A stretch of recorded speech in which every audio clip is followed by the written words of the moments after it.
এখনো জেলখানার ভিতরে আছে। বাইরেতে আমরা তো বাইরে আসলে আরেকটা জামা চাইছিলাম, তার ভিতরে তো আসলে পালে গেল। এখনো জেলখানার ভিতরে কতগুলো আছে, বাইরে হওয়ার কোনো সুযোগ নেই। ওয়াকালতনামায় স্বাক্ষর দিয়ে নিবে এইটারও কোনো সুযোগ নেই। আপনার উকিল যে মুভ করবে এইটারও কোনো সুযোগ নেই। পুরাতন মামলাদার যারা এখন আছে, মানে আওয়ামী লীগের ভিতরে এখনো কতগুলো লোক ভিতরে আছে, ওরা আর বাইরে হতে পারতেছে না। আরে তোরা কেন এসে না আসলেন, তোরা তো দলীয় লোক। ওরা ওরা মারামারি করছে, করিয়ে ওদের ভিতরে জেলে ভিতরে আছে। এগুলো বাইরে খুব কষ্ট আছে, ওদের মালিক আছে। আর আমরা আজকে ঢুকলাম, পরের দিনে ওয়াকালতনামার সাক্ষী। সুবহানাল্লাহ বললেন না?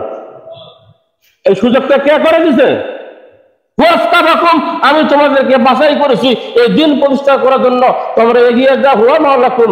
আমি শুধু তোমাদের বাছাই করে নেই, আমি তোমাদের রব, অভিভাবক।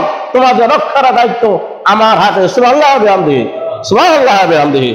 এরপরে বলা হচ্ছে ফানিমাল মাওলা ওয়া নিমান নাসির। আমি তোমার উত্তম মাওলা, উত্তম অভিভাবক এবং উত্তম সাহায্যকারী।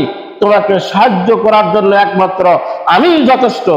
আর যারা আমার পদাঙ্ক অনুসরণ করবে না, যারা আকিমুস সালাত ওয়া আতাউজ যাকাত, নামাজ প্রতিষ্ঠার আন্দোলন যারা জবাব না দিয়ে অন্য কোন দল যারা করবে, এদের দায়িত্ব আমি আল্লাহ রাব্বুল আলামিন নেই না। আমি শুধু দায়িত্ব তাদেরই নেই যারা এই জমিনে দিন কায়েমের সত্যতা প্রকাশিত করার জন্য চেষ্টা প্রচেষ্টা চালায়, হকের উপরে যারা প্রতিষ্ঠিত থাকে, এদের মাওলা আমি। মাওলা কোন? তোমাদের মাওলা।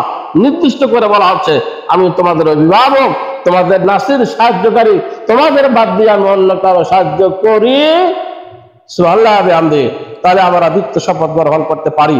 আজকের আলোচনা থেকে, তাফসীর থেকে আমরা নিজে নিজে বাছাই করে নিতে পারি যে আমরা কোন দল করব, কোন দল করলে আল্লাহ পাক আমাদের মাওলা হবে, অভিভাবক হবে, আমাদের সাহায্য সহযোগিতা করবে।